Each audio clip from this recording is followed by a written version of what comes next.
Hello, everyone. Welcome. I'm Kathleen Pletcher of FirstWorks, and we're so pleased to have you with us. Although we are meeting in the virtual world, I wanted to start by acknowledging that FirstWorks is connecting art with audiences on the traditional homelands of the Narragansett and the Wampanoag people in Providence, Rhode Island. So the idea of being able to come together after seeing cartography and all that it ignites on all sorts of levels of the senses is really a thrill. I'm so excited that people have a hunger to gather around the questions that cartography asks us, and to have its creators, Kaneza Schaal and Christopher Myers, with us tonight to take us deeper into their process and the stories we have experienced.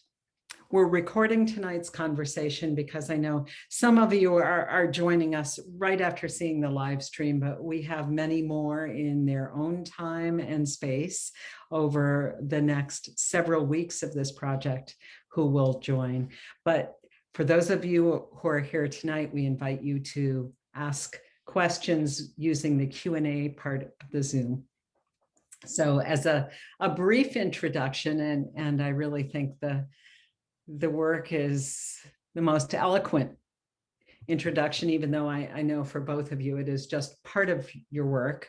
Christopher Myers is an author and illustrator of children's books, a visual artist, and obviously also a theater artist in the multidimensional way that you both are defining that.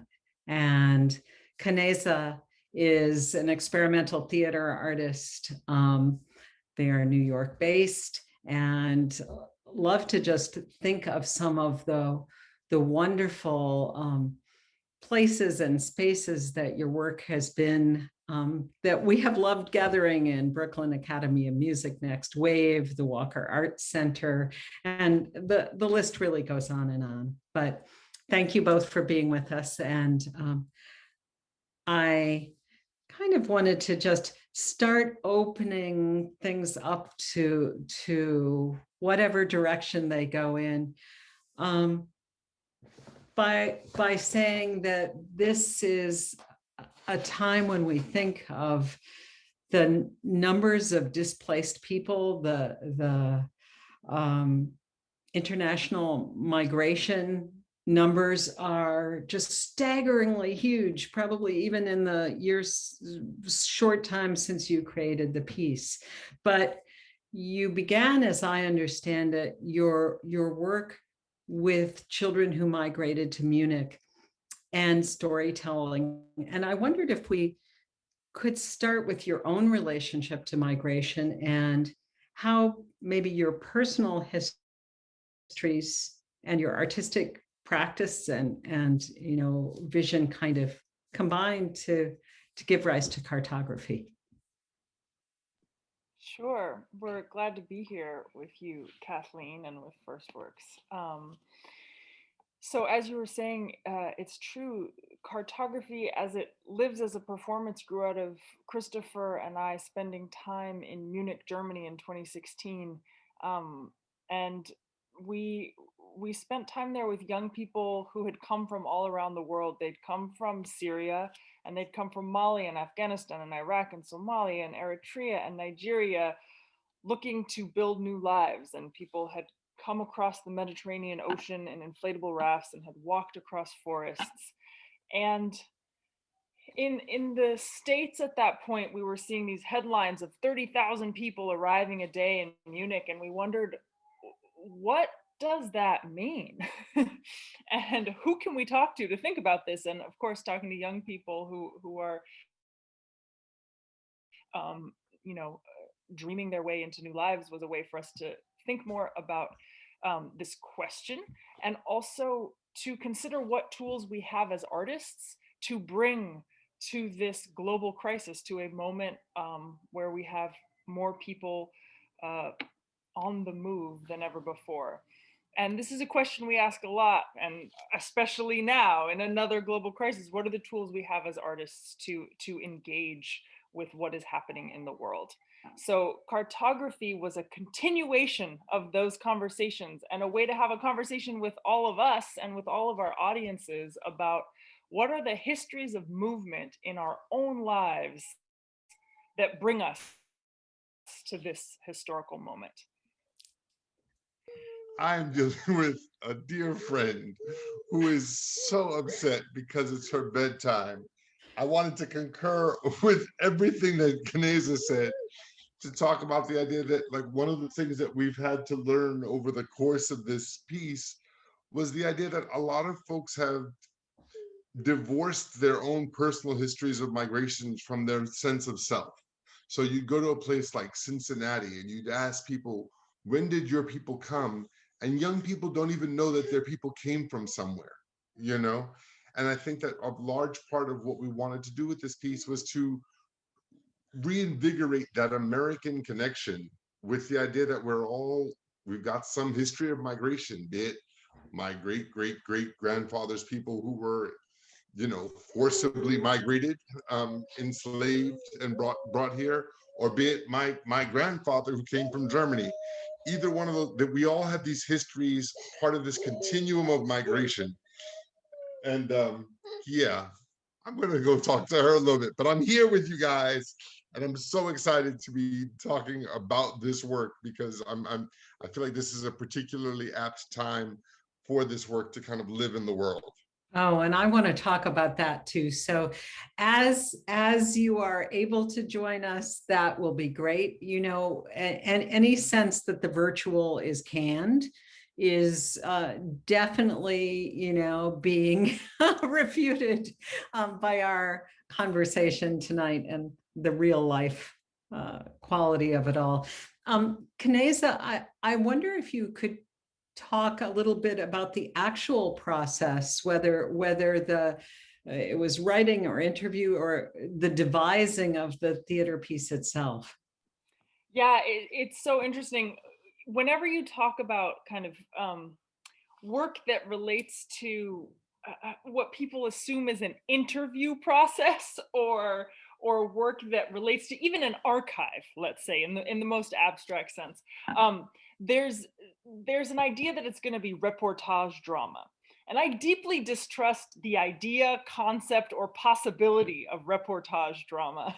And so this piece is a continuation of a conversation that started, and that conversation started through creative exchange, through storytelling, through kind of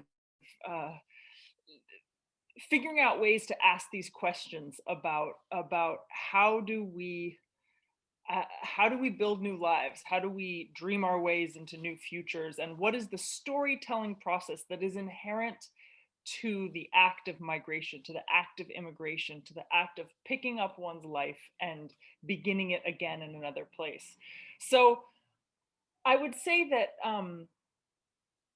that one of the things about cartography is that it isn't a document of, say, the young people who we spent time with in Munich or in Kigali or in New York City or anywhere else.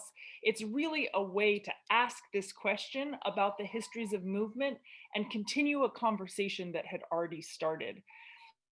So one of the things that I often talk about with this is that in the piece, the kind of emotional arc of it actually lives on the performers' bodies, where the performers come forward and tell their own personal histories of movement. And it felt really important to offer ourselves to the audience and say, hey, we all carry this history, and we all carry some of the joys and triumphs and traumas of this history. And so rather than that emotional arc living in the characters in the waiting room, it actually is the performers on stage coming forward and talking about their own lives. So I feel like that's one of the ways that this idea of platforming a conversation, or continuing a conversation, or expanding and inviting more people into a conversation happens in the piece.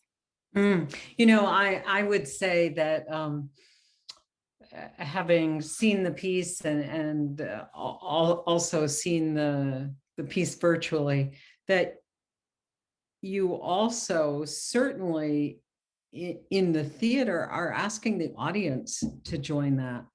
I mean, in so many ways, right? Pull out your cell phone and now you will see where your journey aggregates with everyone else's. So that resonates a lot.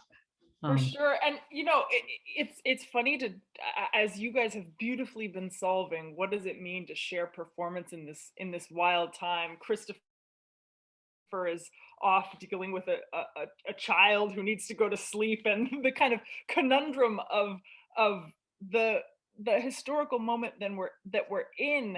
I love that we're trying to figure out how to make theater conversations happen anyways. I've been thinking about it as a very hyper local situation, right? Chris is dealing with a screaming child. That's like the most intimate personal thing to be happening in kind of like a public framework. And then at the same time, we're asking these big questions about the world, and that as all of us kind of, I don't know, bump into this very local, you know, what does it mean to study next to your sister or have your parents working from home or whatever is going on? And how do we engage these big questions? I do think that the theater for thousands of years has been precisely about this, of a small community gathering to ask big questions. And so I feel very pleased to be in the pursuit and appreciate how you guys have been tackling it. Well, it is what we need to be doing, right? And I know that you, I mean, we see evidenced in the work, but also have spoken about how collaborative theater is, and so we've been talking about storytelling, but you know, you have interactive video, you have, especially in the past week or so, the sound life to cartography has really struck me. So I wondered if you could talk about your co-creators. Maybe you mean all that when you say you know, storytelling. Because I think I first hear it and I think about the stories of the actors or the stories of the young people that you were referencing, but how those co-creators make there's so many sensory levels. Absolutely, yeah. So Christopher wrote the text that that you hear the actors speaking, and the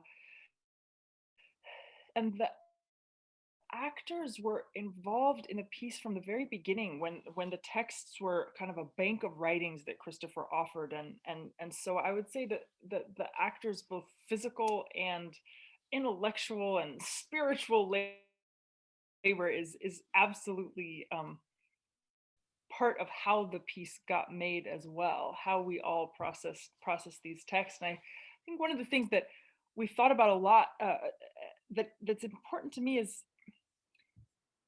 what does it mean to make theater for young audiences? And what does it mean to take that seriously? And so often, what it means to take that seriously is like a certain kind of production values. Like, there's going to be a sink on stage and it's going to have running water, and that means we are taking young audiences seriously.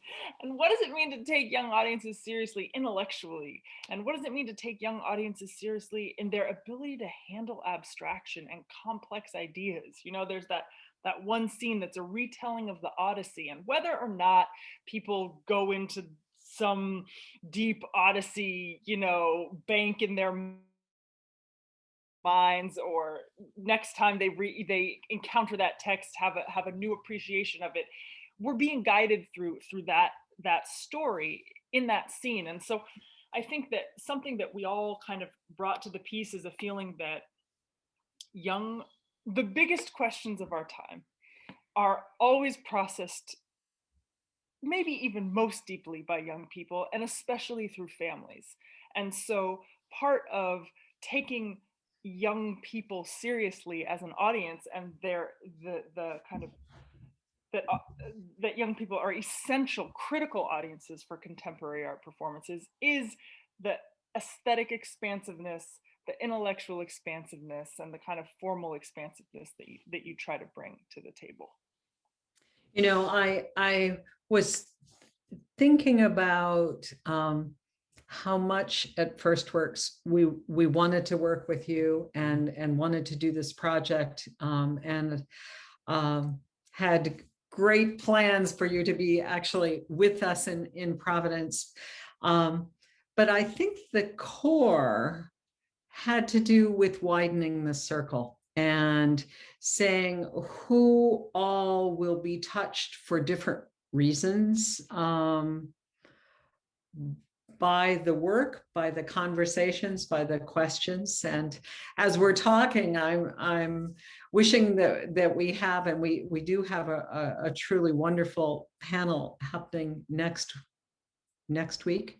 I think it's next week on the 11th. That is next week of March, about mapping the journey. But I'm thinking it would have been really powerful, and maybe we can still find a way to do this, to have a young person or young people who will be engaging with you with workshops, but in this kind of creative conversation, you know, that kind of realm. And I know the workshops will do that as well, but it's like, I would like to be part of hearing where what you just said would go with a teenager responding to it. For sure. And with making theater, I'm always excited to kind of prepare the feast on behalf of a specific audience, but invite everybody to the table. Everybody's invited to the meal. Everybody's invited to the feast. You want everybody to eat, but you want to prepare it on behalf of a specific audience. So I love this sense of centralizing young audiences and inviting everyone to the table, so that that centrality is elevated even more, in that we all get to be in dialogue with this focal point of young people. Mm. For me, one of the things that I love about making books for young people in my other life is that, you know, books for young people are some of the only communal literature. It's some of the only literature that you share with people by, you know, you read to your child on your lap, or you discuss it in a class. And that's sort of where the genesis of my own desire to be involved in theater comes from, is this idea that this is a way to have community conversations. Just being mindful of the evening, and time to switch gears a little bit.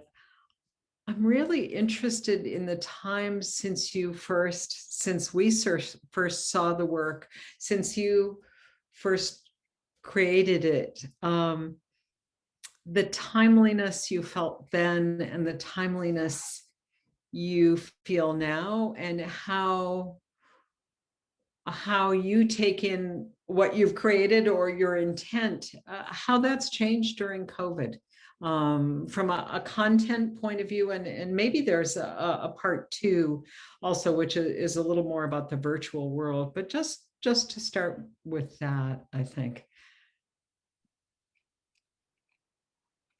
One of the things that I've felt being here in the United States is that during this time, we are in the bones of everything. We're in the bones of our country. We're in the bones of our own psyches. And as artists, we're in the bones of our practices.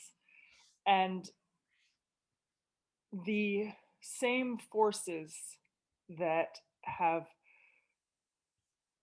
made places in the world so uninhabitable that one would risk their entire life or risk their children's lives to invest in a new future possibility. The same forces that have kind of created such circumstances are only exacerbated by the pressures, the global pressures of the pandemic. And so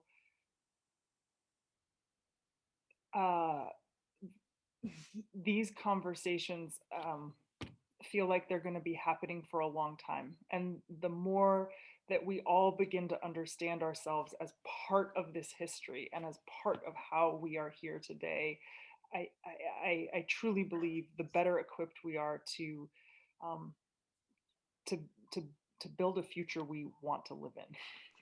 And Well, for me, the idea is that throughout cartography, there is a ghost. The ghost is that there's a world in crisis. Okay, so when you meet young people who've traveled from Syria, from Somalia, from wherever they've come from in the world, they are always dealing with the ghost of their own world in crisis. And I think that early on in the piece, we struggled to communicate this idea to the average theater goer or the average person to say, hey, there are young people in the world whose worlds are in crisis. But I think everyone in the world has a clearer sense now that it takes a virus, it takes a cough, it takes the very matter of your breath to render your world into crisis. And everyone has a much more intimate understanding of what it means to live in a world in crisis. And I think that that's both an exciting and terrifying prospect that helps the work. But I wish, it's like no matter how rich the trauma is, we all wish that we didn't have it. I felt so struck um, seeing the live stream, the seeing the virtual production by the forward momentum of the ending of cartography. And if I could search through my desk or where I wrote the lines, I think it was, these are the tools we need to change the world but it felt so immediate. And I know there's been, quite a gap from the New Victory Theater in New York and Abu Dhabi and the other places you have been. I guess just the part two of thinking about your own perception is, here is a work that has created a space in a theater, and it is being seen on a screen. And just to say, for me, there was a really interesting take on the moments we were in darkness, the moments we were hearing a storm or left in darkness after the raft. They were really powerful, or after the audience had mapped their own journeys. And I felt like, maybe I'm being, I don't know, theoretical or imaginative, but I felt like there was a different kind of space. And I know you've talked about cultural institutions and understanding themselves as space. I wondered how you felt about that kind of space, the space that happens between the virtual and the watchers all over the place. There's such a heavy demand on the viewer in this context, without the kind of infrastructure of the theater to support your viewership. You've got this device, maybe you've got voices in the other room, whatever's going on. There's so much decision that you make about how you're going to watch. And so I think we have that there's a different possibility for a self-directed engagement, that the onus is much more on the individual than when we have that collectivity of viewership. And to your point, I think at times that can allow you in to a storytelling process or kind of a visual experience in a new way, because you're truly in the driver's seat. You really could just go get yourself a glass of water instead. and also I think we were really starting to talk about where your work is going next, and I'd love to hear about that, and also just say that the beginning of our time, which will be working with FirstWorks students and the conversation on mapping our journeys with community members from Refugee Dream Project and Dorcas International on the 11th, led by Avery Willis Hoffman, the Brown Arts Initiative new artistic director, and I understand a friend. And it radiates out to other possibilities as well. An idea in the chat about how are we going to continue collecting stories or letting the live performance, and I so believe in this, be the catalyst for things to continue and not be a point in time that ends. But that, having said that, what I'd love to understand sort of what this time is doing with your own creative process and some of what you are thinking as your next work. This is a hard time. This is a hard time. It's hard on all of our heads and all of our hearts. And I cannot imagine being a teenager right now. I really can't. We talked about this a little at the, when we were sitting backstage before the conversation, but all of the work that we do as young people to build our sense of self, to build that in relationship to others, to build that in relationship to kind of our innermost selfhoods and all of the experimentation that happens. Doing that right now sounds so hard. And with quarantine, I've had time by myself and I've had time in solitude in a way that I developed tools as a teenager to have this kind of way to spend time with myself. And I've been thinking, how are young people doing it with the kind of ever present connectivity of social media, with this isolation without solitude that we are all in? How are young people having the tools to reflect and spend time with themselves? And all of that has, in conversation with Christopher, has led us to thinking about Basho, the ancient master of haikus, and thinking about Basho's work as a master of solitude, as someone who would spend large swaths of time alone or in nature, and has this body of work that reflects a practice of solitude. So how do we all dig in to the tools of solitude and share them between each other? And the other thing, important to all of this is that we're in a moment where we're thinking about a lot of structural things, where we're thinking about the bones, we're thinking about inequity, we're thinking about inclusion, we're thinking about how do we make massive structural shifts. Essential to that work is looking inside of ourselves and having the tools to be with and inside of ourselves. That is one of the bricks that must be laid for the kind of massive structural change we're talking about right now. So this piece, kind of thinking about Basho's poems and working on a translation that Chris actually did in Providence when he was in college, we'll be using Basho's work as a structure, and Chris's translations as a structure to build a new work for young audiences. Very exciting. Hello. You're muted. Somebody went to sleep. Well, then let's keep going. No. Yeah,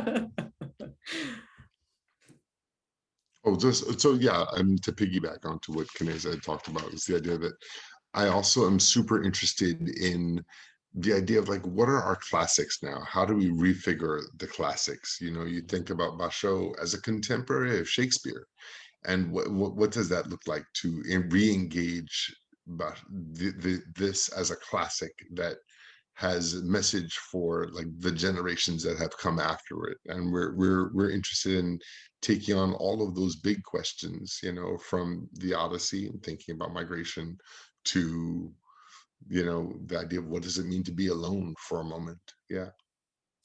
I think what you're both pointing to is that art is inextricably linked to how we live individually, how we come together as a society, how children and young adults grow, how we grow. And I think that is something that I find just really inspiring and